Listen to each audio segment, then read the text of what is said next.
An update from Battle Creek Unlimited, and President and CEO Joe Sobieralski is here to talk to us about that. Hi, Joe. Hi, Richard. Pleasure to be here. Welcome back. Thanks for the opportunity. Yeah. So when last we spoke, there were endeavors underway to make things more, I think as you said it, pad ready over at the Fort Custer Industrial Park, and there's been some talk about some things going on there, but where do we stand today? Yeah, so things have progressed quite well. We're in the thick of it. We're in the earth-moving stages of that. Okay. It was awarded out a little over a month ago, probably a month and a half ago. And if you drive by, you see a lot of activity going on. There's a lot of earthwork to be done. About 22,000 dump truck loads will be hauled off-site here over the course of about 3 months. So it's well underway, and actually it's garnered some activity already, some interest. So we're very excited about that. And the notion was that this is the kind of work that gets done once there's a commitment, typically under the business model of maybe days gone by. But the notion has been if you can do some of this work in advance, that maybe that's appealing. Yes. The speed of business has changed. People don't want to wait. Companies don't want to wait several months or a year and a half. This process in itself is, and we fast-tracked it, is about a year process. So if you can just imagine if you're a company trying to make a decision, we're just trying to take that uncertainty and time out of the equation. So what's usually done at this stage? It's when we say pad ready, there's a foundation being put down or some kind of infrastructure work. Well, all the infrastructure is to the site, water, Yep. Sewer, road, telecom, electric, gas, and it's graded in such a way that a company could make a decision and start putting their footings in as soon as their contractor can get out there. Mm-hmm.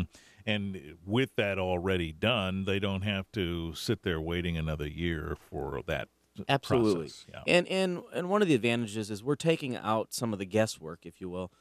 We ran into roadblocks, if you can imagine. So it was a great opportunity to showcase to folks why we do this and why companies want to take the path of least resistance. Phase 1, Phase 2, those types of items, environmental reports, they revealed things which might have been a roadblock for a company, but we had time to deal with it and take care of it and document it. What's an example of something like that? Well, for instance, there was orchards on that site back in the 30s and 50s, and orchards are associated with arsenic. So if you're a company and there's 30 acres of possible arsenic, but it was evaluated, tested, and proven that there wasn't any. So whoever had the orchard didn't use those types of chemicals. I see. So wow. So this is stuff that the average person on the way to work at 8:15 on Monday might not realize that you deal with. Absolutely. Yeah. So it's a great exercise, and we're confident that it has already drawn some interest from some outsiders and as well as some companies here locally in the fort. So you get the pad ready, so to speak, and then we end up with some interest fairly quickly. Now, why would an entity already in the park say, that spot looks pretty good, maybe we should ask about it? Maybe they're landlocked. Maybe they have some expansion plans and they need some additional square footage. Okay. So now that we have the sites available for that. Now that is an interesting situation. For example, let's suppose the park was full. Mm-hmm. Now you have a tenant who says we need to expand. We run the risk of losing them. Absolutely. For instance, that's kind of why we're designing these to be 20-acre sites. That's kind of where I see the threshold, 15, 20-acre sites, is because, maybe 20 years ago, if somebody was going to build a 100,000 square foot facility or a 200,000 square foot facility, they would buy a 10-acre parcel. Well, now it's kind of getting to the standard where folks are looking to the 15 to 20 to make sure that they have room for that growth for, 20, 30, 40 years, so they don't landlock themselves. But you're absolutely right. I mean, I'm going to segue to kind of the unemployment rate in some Yeah. communities where it is so low that they stand to lose any expansion or the company because they just can't find enough able-bodied people to fill the roles. We're back to that again now. Yeah. Is that changing now? I mean, we've heard this chatter for a while, and we've also heard about efforts to try and correct that. Yeah. Do you see those having some success? I do see that having some success, although it's going to be it's going to take a long time to turn that around. But fortunately, here in Battle Creek, we have some great initiatives underway to help address that.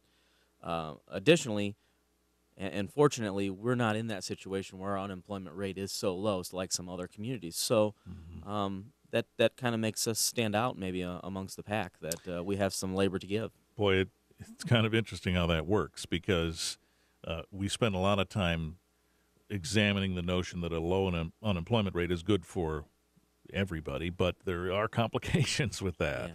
I'm kind of on the national stage. Both parties are now starting to talk about the labor participation rate and getting people back into the workforce. There's the labor participation rate is still relatively low from where it should have been. So there aren't the able-bodied populace. Some of them aren't working or choosing not to work. So it's encouraging to see that on the federal level they're starting to at least talk about that, ways to address that.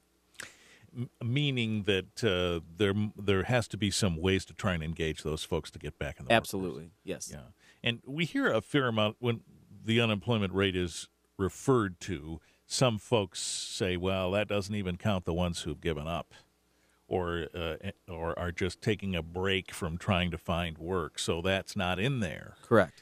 That's the group we're talking about here, right? Absolutely. Yeah. Is there a certain skill set that you're seeing a high demand for, in particular across the board here, and sometimes we can't find those folks?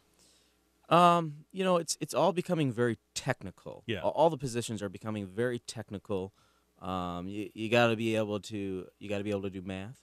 You got to be able to troubleshoot. You got to be able to do all of those things. It's not just pushing a button anymore. You've got to be able to multitask. You got to be able to do more than one function. So, I guess I didn't quite answer your question, but that's where it's going. Well, no, that's what I suspected you would say.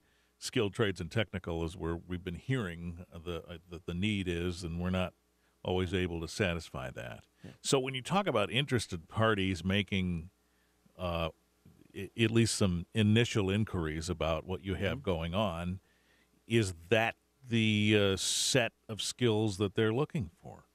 Yes, some of it. There'd be there'd be several positions within the facility, but absolutely. I presume you're not ready to talk about names yet. No. Okay, just figured I'd ask. So this activity at the fort starts to catch a little bit. Folks start to inquire.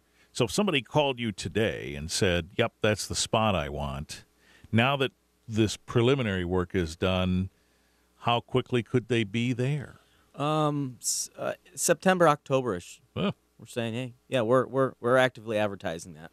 All right, well, only a few months away, somebody could be up and running. Absolutely. In a new space.